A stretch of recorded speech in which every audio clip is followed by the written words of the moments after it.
Surviving the Applewhites, Chapter 28. Winston was so unsettled by the change in Jake's appearance that he wouldn't come close enough to be petted. A patch of hair at the back of his neck and another at the base of his tail stood up, and he stayed about 2 feet away, following Jake as always, but growling suspiciously the whole time. An hour later, when the television people arrived in a van bristling with antennae and satellite dishes, the dog was still so edgy that he didn't just bark at the van. When the crew got out, he actually rushed at them, snapping at sneakers and pant legs. Jake had to go find some liver treats and lure him into the schoolroom. The liver treats helped. In no time, Winston was stretched at his feet in his usual way, his nose on outstretched paws, snoring softly. Jake watched from the window as cameras and lights and cables and sound equipment were unpacked and carted into the house. He was just as glad to be safely away from the action. He told everyone he didn't mind bad press, but it wasn't absolutely true. He wanted to be known as an actor now, not the bad kid from the city, and you never knew what the media would say about you. Jeremy Bernstein had come running the moment he heard the van in the driveway. Jake watched him introduce himself, shaking hands with everyone who got out of the van.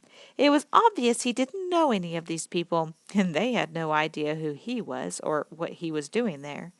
It wasn't really clear what the title of associate producer meant. It looked to Jake as if Bernstein was mostly in the way, darting around among the crew like an enthusiastic puppy. Destiny arrived, too, and had the good sense to stay back and just watch, though Jake could tell by the way his mouth was working steadily that he was talking the whole time, asking questions probably. Nobody seemed to be answering them. Eventually, a limousine arrived and a man with a clipboard got out and called to Bernstein. That had to be Jeremy's friend. The two of them conferred for a while, and then the man with the clipboard opened the limousine door and held it, while a short-haired blonde woman in a red suit got out. Marcia Manning! Jake had seen her on TV so often it seemed as if he knew her, except that on TV she always seemed perky and sweet and friendly. Even without being able to hear what anyone was saying, he could see that there was nothing perky or sweet or friendly about her now. She pointed here, gestured there, and people who were doing one thing when she got out suddenly started doing something else. The man with the clipboard began flipping through his papers, looking more and more harried. He spoke to Bernstein, and he rushed into the house and returned a few moments later with a bottle of water, which she snatched from his hand and began drinking as she made her way up the steps and onto the porch. Jake was in the barn helping to set up folding chairs when E.D. came to find Winston. "The Wicked Witch of the West wants to get pictures of all the animals," she explained. "Mom says you better come too. The camera guys are still all spooked about Winston since he tried to bite them. Is he okay? Has he gotten over your haircut yet?" "Liver treats," Jake said, and followed Edie back to the house. Winston, in his usual place, a few steps behind. "All the adults have been interviewed already and gone back to work," she told him as they went. "Mom's interview was the longest, and Dad's all grumpy. They aren't going to interview us kids except Cordelia. I think the Wicked Witch has us classified with the animals. Sort of like decorations for background shots." There were enough cables snaked across the floor in the living room to make walking treacherous. Some very large, very bright lights were focused on the couch and the overstuffed chair where Marcia Manning was sitting, looking over some note cards. A blue jean-clad man was dabbing at her face with a large makeup brush. Polly's tea perch had been brought in and set up behind the couch. Polly was busy eating peanuts and dropping their shells on the floor. Jeremy and the man with the clipboard hovered in the background, whispering to each other. "Where's that girl with the dog?" Marcia Manning asked, batting away the man with the makeup brush. She caught sight of Edie. "Oh, there you are!" When she saw Winston, she squealed, "Ah, he's perfect! Just perfect! Everybody loves basset hounds. Here, dog! Get over here in the light, dog!" Winston started toward her. When she reached toward him, he sat, well out of range of her red-painted fingernails. She waved toward the corner of the room. Come over here, little boy. Jake saw Destiny now, sitting cross-legged on the floor. What's your name? You with the lavender ears. Destiny got up and came toward her with an expression on his face Jake had never seen before. He looked cowed, almost frightened. Pat the doggy for us, the woman said, her voice suddenly high and sing-songy. Nice doggy! Get him to wag his tail. She pointed to a cameraman.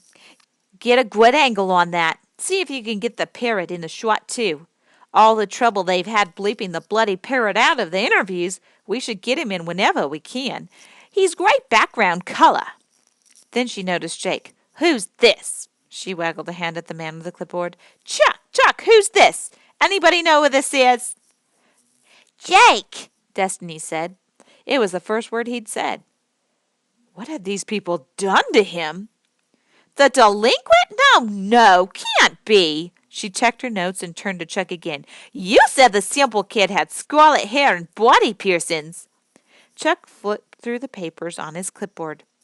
That's true. We got some footage from some local news program when he burned down his school. Didn't look anything like this, did he? You could ask me, Jake said to her. I do talk. The answer is yes, it's me, Jake Simple, the actor. Well, that'll wreck the visuals, she said. A man with a camera on his shoulder had started toward Jake, and she waved him off.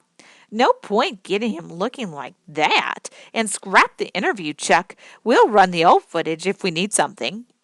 Chuck threw down the clipboard. I don't suppose you care what I want, Marcia. A cameraman picked up the clipboard and handed it back to him. Of course I do, Chucky dear. I respect every pearl that falls out of your mouth. But right now you should get out and get some tape of the goats before it starts raining again. I'm going to get some coffee. She got up and headed toward the kitchen, where Jake could hear Govinda Swami clattering dishes and humming cheerily to himself. Chuck swore, and Polly repeated his words and added a few of his own. Smart bird, the man said, as Jeremy led him and one of the cameramen outside. A lady told me to shut up, Destiny said. It's a good thing for her it wasn't during Mom's interview, Edie said. How's it been going? Jake asked. Edie shrugged. She asks a lot of questions about what everybody does, the furniture and the poetry and the books and the Creative Academy. Dad talked about the Sound of Music, of course, and the barn, but I don't think it's going the way Jeremy and the producer guy planned. It's sort of like she's getting a whole lot of talk and a whole lot of pictures, and somebody will have to figure out what to do with it all later. Dad says he's going to demand to see the edited tape before they air it, but Jeremy doesn't think that'll happen. Marcia Manning came back from the kitchen holding a big mug, which she waved at a few crew members who were still in the room fussing with equipment. The kitchen guru says you can all come get some coffee. The makeup man started toward her with his brush. Later, Henry, can't you see there weren't any cameras? She sank onto the couch, leaned back into the cushions, and kicked off her shoes, cradling the coffee mug in both hands. She looked at Jake, Edie, and Destiny. Scram, kids! I need a little private time, and take the mutt with you. She closed her eyes and let out a deep sigh. Edie opened her mouth to say something, but Jake shook his head at her. He pointed. One of the butterflies had fluttered in from the schoolroom and was heading toward the couch. It swooped up and then down again, circled the woman's head twice, and then landed delicately on one of the hands that held the mug. There was a blood-curdling shriek from Marcia Manning, quickly picked up and repeated by Polly. The coffee mug leaped upward, sending coffee toward the ceiling and then back down onto the woman and the couch. There were more shrieks, ah! Oh! Eek! And curses as Winston launched himself onto the couch, landed on Marcia Manning, and put his front feet on her shoulders as he snapped at the butterfly that was circling her head. The butterfly flew off toward the kitchen. Get the monster off me, she yelled. But Winston had already jumped down and was following the butterfly, making little leaps as he went. Chuck, Henry, get in here! Where the... Polly joined Marcia Manning in a stream of high-pitched curses. Jake grabbed Edie and Destiny's hands, and the three of them bolted for the schoolroom. They slammed the door behind them and sank onto the floor with laughter.